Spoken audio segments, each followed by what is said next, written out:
اهلا يا برج الحمل، تعالوا نشوف النهارده مشاعر الحبيب تجاهك ايه. يلا بينا في الوقت الحالي يعني. يلا، عايز يجيب لك هديه، ده بيحبك قوي. تعالوا بقى. بص يا برج الحمل، انت الشريك واضح ان هو بيحبك قوي وبيشوفك احسن حد هو قابله في حياته. و واللي هو this could be the one، اللي هو ممكن يكون هو دوت الشخص اللي انا ممكن اكمل معاه حياتي بقيت حياتي كلها. بس هو قاعد في حالة مراقبة. مراقبة شوية. هو انتوا الاتنين مشكلتكم بس سوا ان انتوا مش صراحة مع بعض، مفيش صراحة، مفيش وضوح. كل واحد بيراقب التاني من برا. انت قاعد ومستقنيس كده على الاخر و... وقاعد في حالك وبتتفرج هو هيعمل ايه، وهو من الناحية التانية قاعد عمال يراقب وبس. هو بيحبك وعايز يجيب لك هدية او يعرض عليك عرض. هو عايز يتجوزك يا برج الحمل. بس انتوا في شك ما بينكم كتير.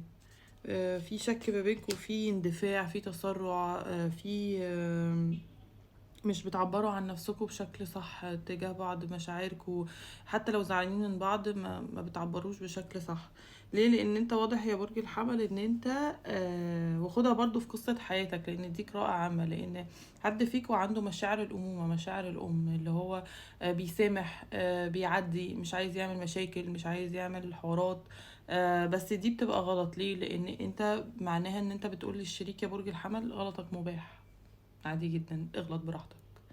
وانا مستنيك وانا هسامحك، عادي جدا. فهو بيبقى بالنسبه له الغلط مباح. بلس ان هو انسان يعني عنده حته حورتجيه كده شويه، يحب يعني مش ماشي مظبوط قوي يعني، بس بيحب يلعب بالكلام بمعنى اصح يعني، وبيكسبك بيه.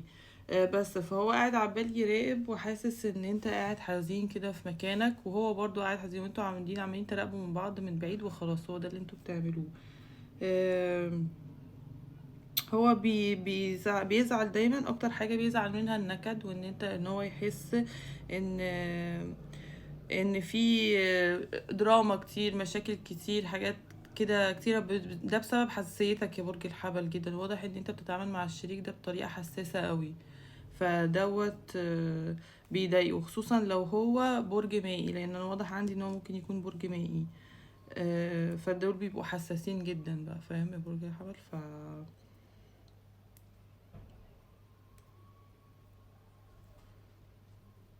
ففي حد فيكو عامل دراما كتيرة، وهي دي اساس المشاكل. وان انتوا لما بتيجوا تعبروا عن مشاعركم او عن الزعل اللي بينكم، او انتوا عايزين ازاي الدنيا تمشي، مش بتعبروا صح، مش بتتكلموا زي ما بتقعدوش الموضوع بيقلب نكد ودراما اكتر من ان هو بتقعدوا تحطوا خريطة للطريق، يعني هتمشوا ازاي مع بعض، او تعبر عن مشاعرك بشكل صح، او هو يعبر عن مشاعره بشكل صح، او اللي هو مضايقه او اللي هو مزعله. بس فهو بيقولك هو ده الشريك العاطفي اللي انت هتقابله في حياتك. this could be the one. تمام. فانتوا ان انتوا محتاجين تتكلموا بس مع بعض بصراحة. هو ده اللي هو شايفه. بس واذا كان في حاجة خليته يبعد عنك، فهي النكد مش اكتر، وكتر المشاكل مش اكتر يا برج الحمل. بس قولوا لي رأيكم ايه في التعليقات، وهي دي مشاعر الحبيب تجاهك، وقولوا لنا قصتكم ايه. يلا، باي باي.